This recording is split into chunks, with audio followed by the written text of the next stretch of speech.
Late-night hosts returned on Monday after a brief hiatus to address the latest developments in the ongoing probe into potential collusion between the Trump campaign and the Kremlin.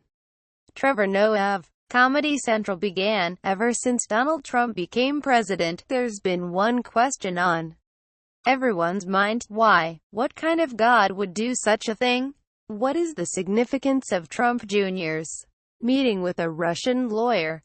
Luke Harding, read more. No, the other question that's been on everyone's mind is, did the Trump campaign collude with Russia? He continued.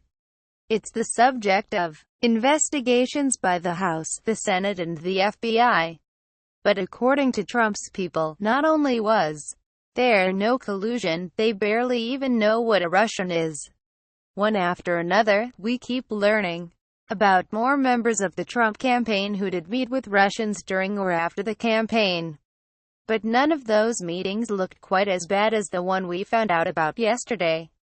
Noah explained, referring to the damning New York Times report that the president's son Donald Trump Jr. met up with a Kremlin-connected lawyer in June 2016 expecting dirt on then-candidate Hillary Clinton. Facebook, Twitter, Pinterest. Now, if you're looking for evidence of collusion between Trump and Russia, this seems like a smoking gun. But Jr. has a very different take, Noah said, detailing Trump Jr.'s statement in which he claimed he was promised compromising information about Clinton prior to the meeting but that he ultimately received none. That is batshit crazy, Noah said. Donald Jr.'s defense is that he tried to collude but instead he got Russian catfished.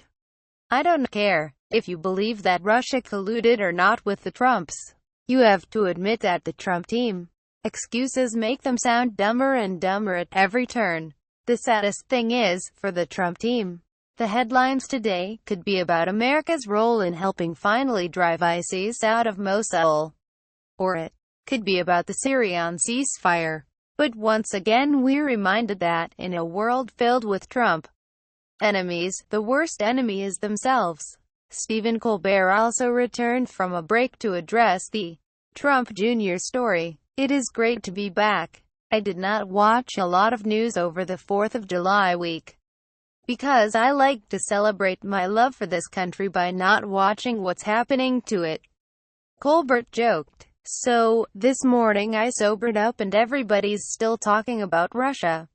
Here's the thing, there's no evidence of collusion or even the desire to collude with the Russians by anyone in the Trump campaign, was something that was true 48 hours ago.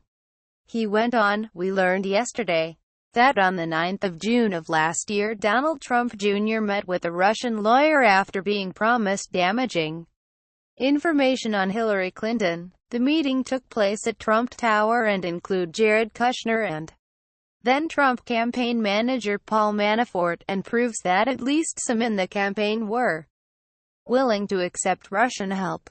So, it's not a smoking gun, but it is a gun meeting with a Russian bullet about their mutual desire to smoke. Facebook, Twitter, Pinterest. We're supposed to believe that during the height of the presidential campaign, on the advice of a guy he met at the Miss Universe pageant, Don Jr. said, "Hey Jared, Paul, I know you guys are a little busy right now but I need you to come to a meeting." With who? I don't know. About what? I'm not telling you. Okay, we're in.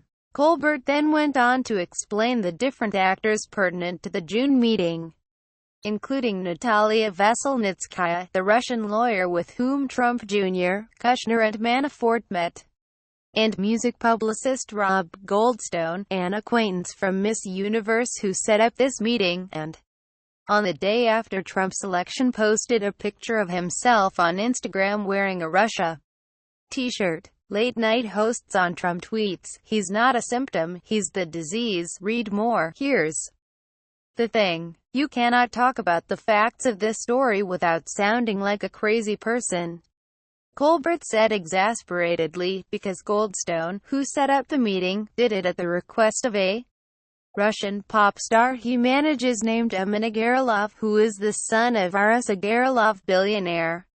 Russian oligarch, friend of Putin and sponsor of Trump's 2013 Miss Universe pageant.